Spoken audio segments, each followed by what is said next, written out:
Welcome back to another episode of The Doctor's In. I'm your doctor, C.G. Weinberg, and today I have a summer reading list update for you.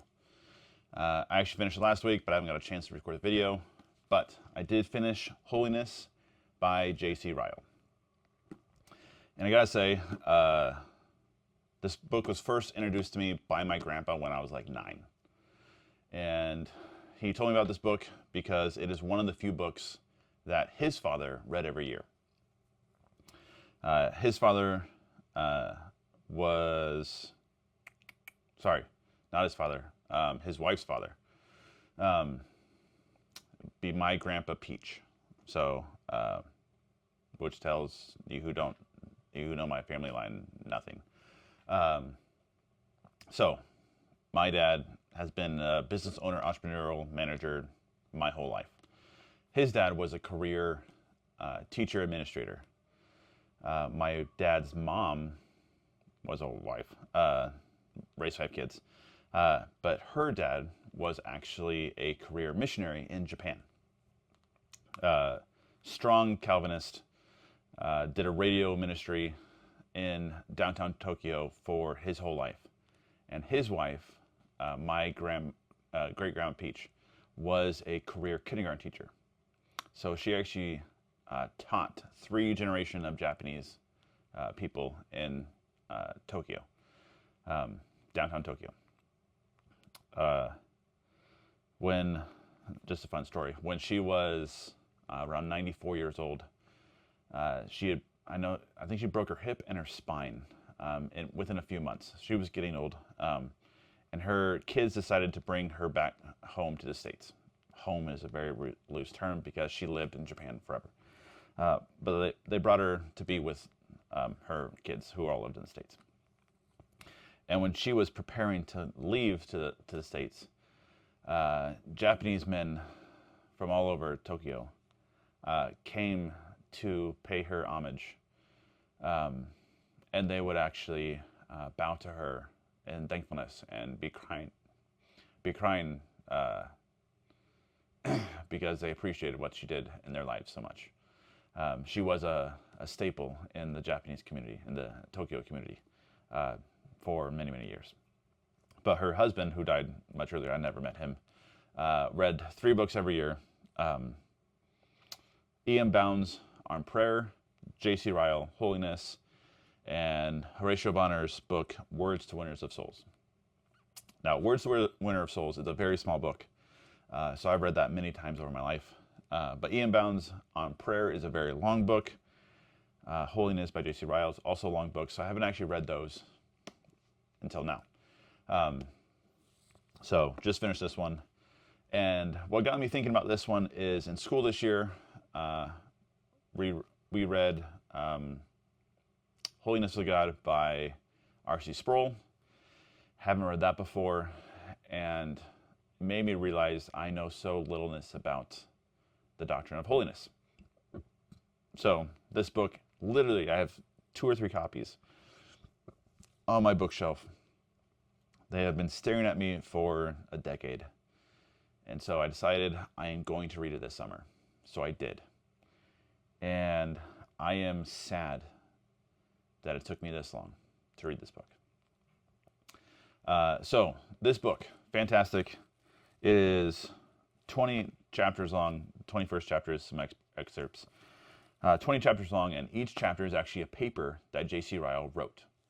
So they're standalone papers that someone else, I believe, I don't think he put this into a book. I think someone else put this into a book for him. So an editor put the papers together. But they are put together in such a way that does make sense, but I would actually say that the first half of the book is for mature Christians and the second half of the book is for new believers. Really, the first 6 chapters I found a lot of encouragement in. The last 14 chapters were more elementary, still super good.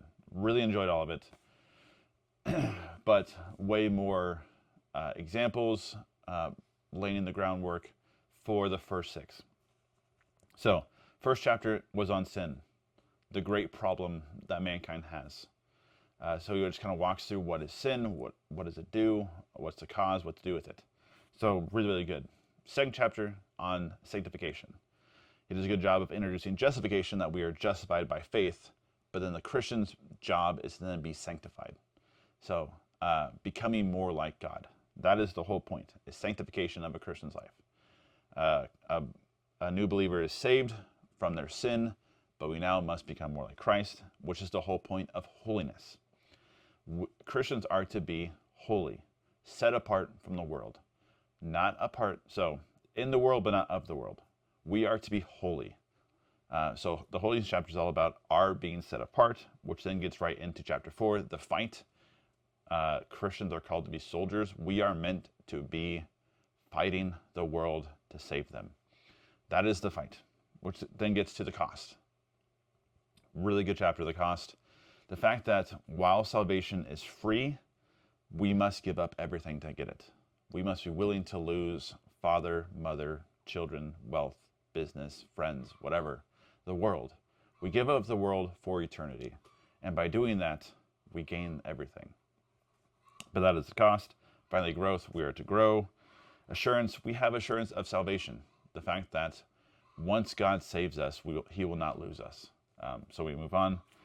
And then this gets into the more elementary chapters. So he gives Moses an example, Lot an example, Lot's wife, so the woman that looked back, Christ's greatest trophy, the church, the ruler of the waves. So he gives a really good example of the disciples who were trained fishermen on the boat, and God being Christ being the one that can calm the waves.